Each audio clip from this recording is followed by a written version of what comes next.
After the Battle of Hastings, William the Conqueror was crowned King of England. His next step was to make sure this new realm he had conquered were under his control, and he did this by building castles.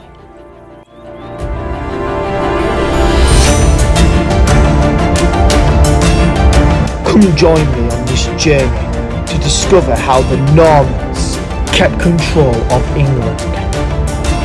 Welcome to Conisbrough Castle. In 1066, William of Normandy became King of England. His invasion of England was made secure with his victory in the Battle of Hastings, where he defeated Harold Godwinson and was shortly crowned king. During the first years of his reign, he began an ambitious building project, creating over 500 castles throughout England. And one of these castles that we're going to travel to today is called Conisbrough.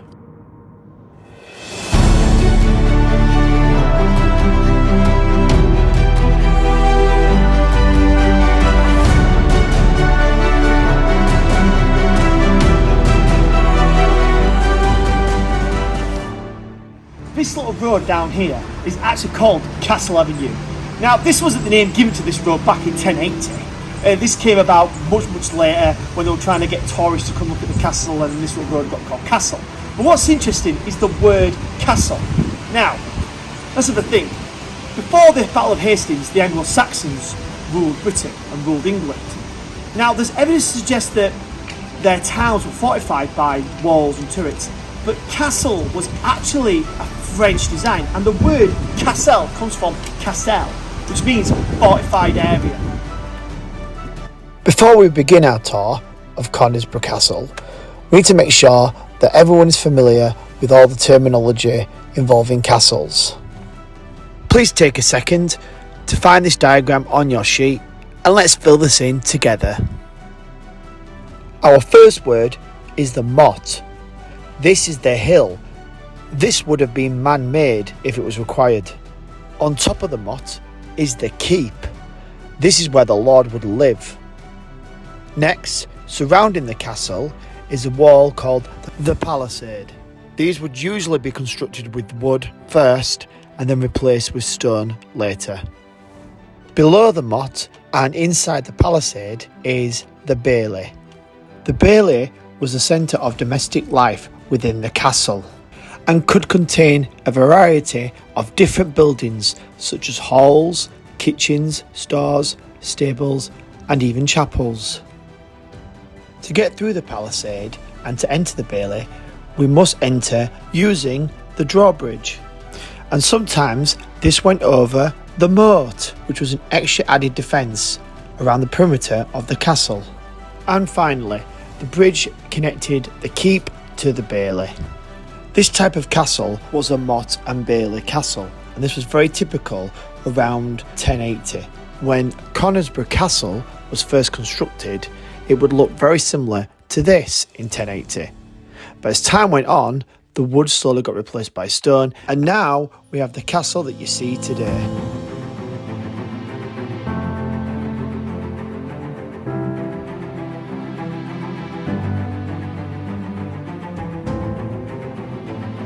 Let's go explore it.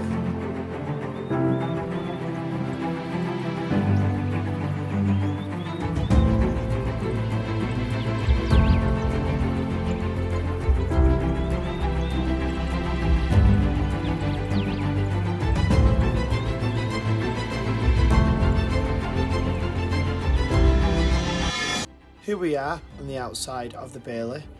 This is a single tower on its own. It's called a turret.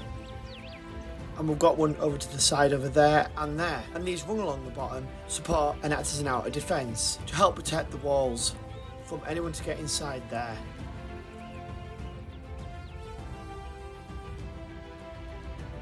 It's important to realise that no two castles were alike. They were made from wood and then improved by using stone. The Norman castles were different to other fortifications that came before them. They were imposing and had a very unique, unfamiliar design. As you can see, the main keep of the castle and its turrets seemed very impressive. And that was the point. The castle had two functions. One, it was an actual fortification to defend against enemy armies or rebellions that the Normans had to withstand. The second is that it was designed to look impressive and to look really scary. The English people knew they had been conquered by the Normans. Every story you ever heard about some evil lord in a big giant tower and there's a dungeon underground and he's mean to all the peasants out there, forcing them to be slaves, all comes all the way back to 1080 when the Normans were building these type of castles all the way around England. The local peasants had to drag all the stone and build the great towers. Conisbrough Castle is one of South Yorkshire's most striking landmarks. The castle was at the centre of a great Norman lordship. But how was it first constructed? Well, William de Warenne became the first Earl of Surrey, and he was given this land the castle's built on by William the Conqueror after the Battle of Hastings. William de Warenne became the new Lord of Conisbrough, and he needed to build his own castle to defend it. The castle remained in the de Warenne family for the next few hundred years. Each child and heir added more parts to the castle.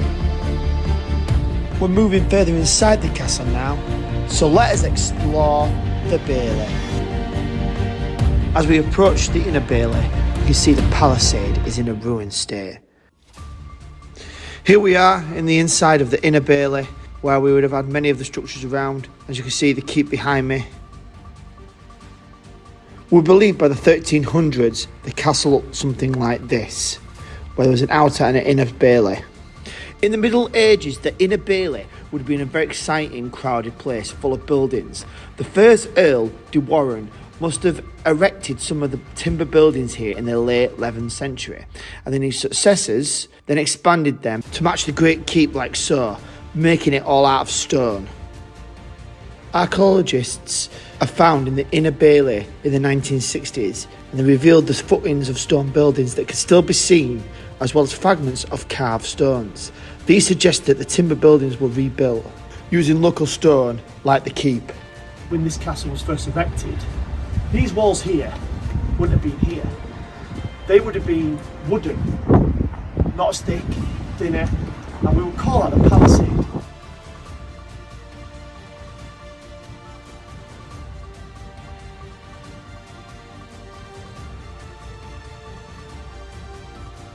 This tower is very, very tall and very, very impressive. But back in 1080, we're not sure whether it would have been made straight from wood or whether you would have used some stone. These skirt parts here would not have been added on until much later.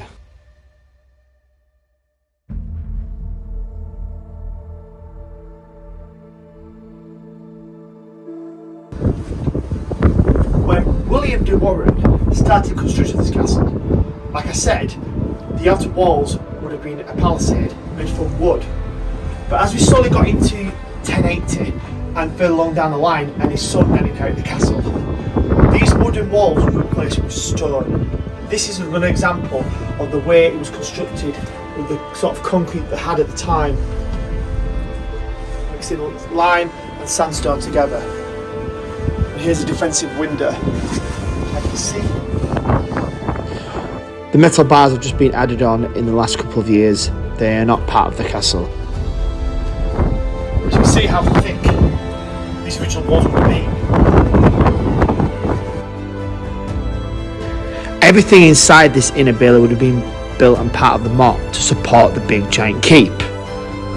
There was very limited space in the inner bailey, and all the service buildings on the north side were crowded close together, all to support the great tower above the massive hill.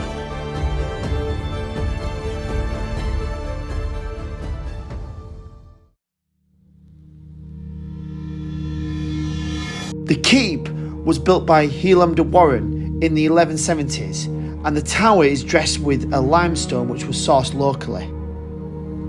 let's look inside this impressive structure. Okay, now come with me. We're going to go in the actual keep. Come on, this is where the Lord would live.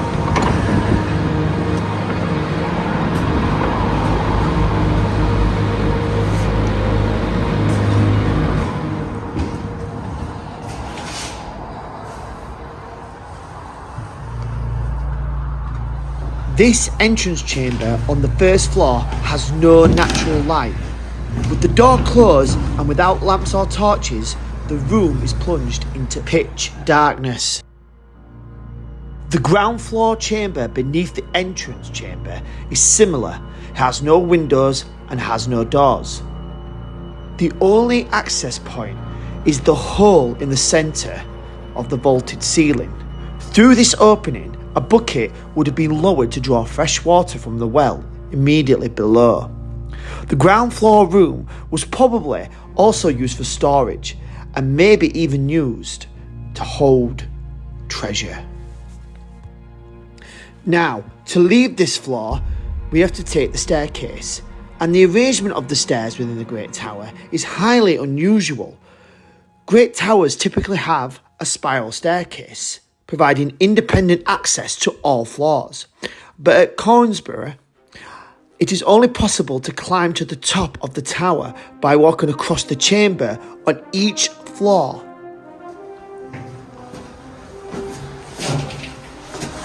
This here seems quite unusual to have a window. It's bigger on this side, but really small on this side. Sure, if you want to let light in, you want to think about, why would you have a window like this? I wonder why it's so narrow on that side.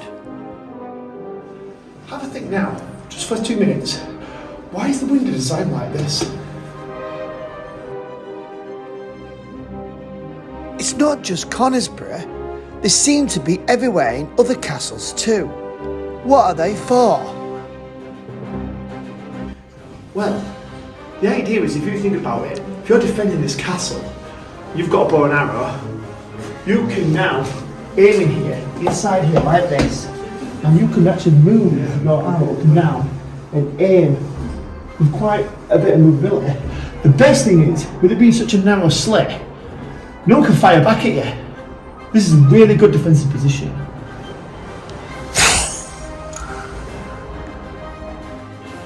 On to the next floor. Through this next door, we're going to enter into the Great Chamber. This is the room where the Lord and the Lady and their closest servants would be to entertain guests or discuss battle plans. Let's have a look.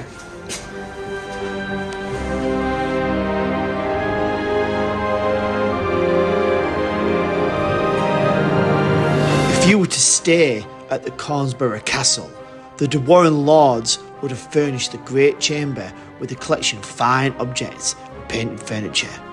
The Lord would impress important visitors with these lavish items, transforming the cold stone interior into a luxury room. These windows in the Great Chamber are obviously a lot larger than the ones we've just seen previously, but it's because they did actually want to bring some light, natural light, into this room. This is where the Lord would have worked and entertained his guests. So therefore, as much light needs to be put in as possible. But at the same time, as you can see, we're on a raised platform. The windows aren't so big, but they are a great vantage point to see any enemy troops that could come along on this line. Let's go up the door.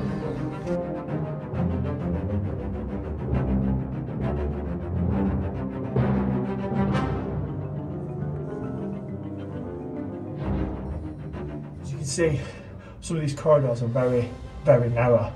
I want you to take a couple of minutes, talk to a partner, and tell me, why do you think they constructed these tunnels to be quite narrow? Every corridor and every staircase that connects to each room and each chamber is really narrow. Why? Did you get it right? Well, if you've said it's because it only allows for maybe 1 or 2 men to get down, it cuts the narrow bit now so you can easily defend a position. So throughout this castle, we have like these little chamber holes. And interestingly, this is what they would have used for a toilet. They would have just sat down there, and yes, their poo would go all the way down there, if you can can see there's actually a bit of a light at the end of the tunnel. And that goes straight to the floor. Now, to wipe their bottom, they wouldn't have used toilet paper like me and you. They would have used kind of like a mossy grass. And that's what they used to wipe it, and then just gone like that, chucked it down, and have to go back to guarding. On this next floor, above the Great Chamber, is the bed chamber, where the Lord and his family could rest and sleep. On this floor, there is also a chapel, which opens off the bedchamber. It is aligned and formed within the eastern side of the tower. The vault had to be carefully contrivated to fit into the awkward shape of the room. What I'm about to show you next is a chapel that exists outside the keep. Back in 1080, when William de Warren had this estate and was constructing this castle, he would have had a chapel on the outside that would show us. But as you can clearly see, as the castle increased, so did its wealth and its ability to have buildings inside. The chapel is dedicated to St. Philip and James. The chapel has a combination of a French and English style. This was the height of fashion in the late 12th century. And this decoration also helps to date the chapel's construction.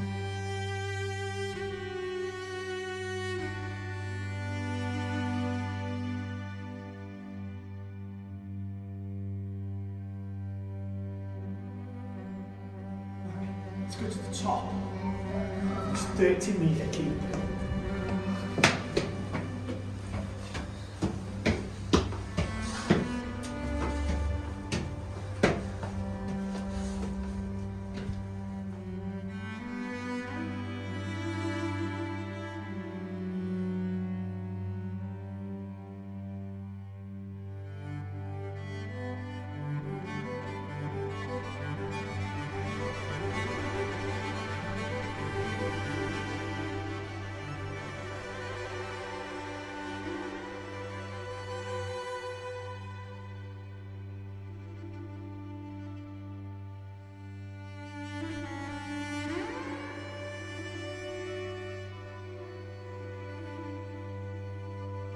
So here we are at the top of the keep, massively impressive, over 30 metres high, and if you look at this view, now back in medieval times, I'm going all the way back to William de Warren in 1080, you wouldn't have seen these sort of houses or seen these roads or seen these cars, we would have seen trees and forests, and he would have been able to have a great advantage point on any enemy army or any rebellion that's going to happen.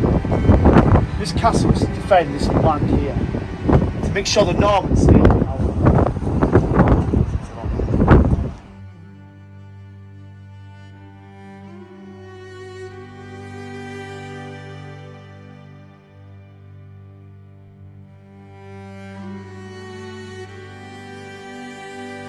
As our tour of the castle comes to an end, let's go from the top back down to the bottom of the keep and look at the great architecture of this impressive structure.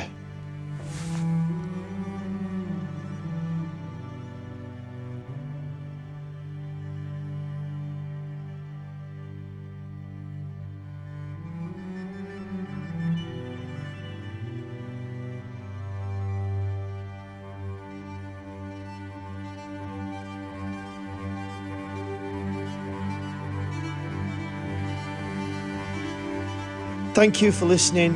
I've been Mr. Goodwin, and this has been Conisbrough Castle.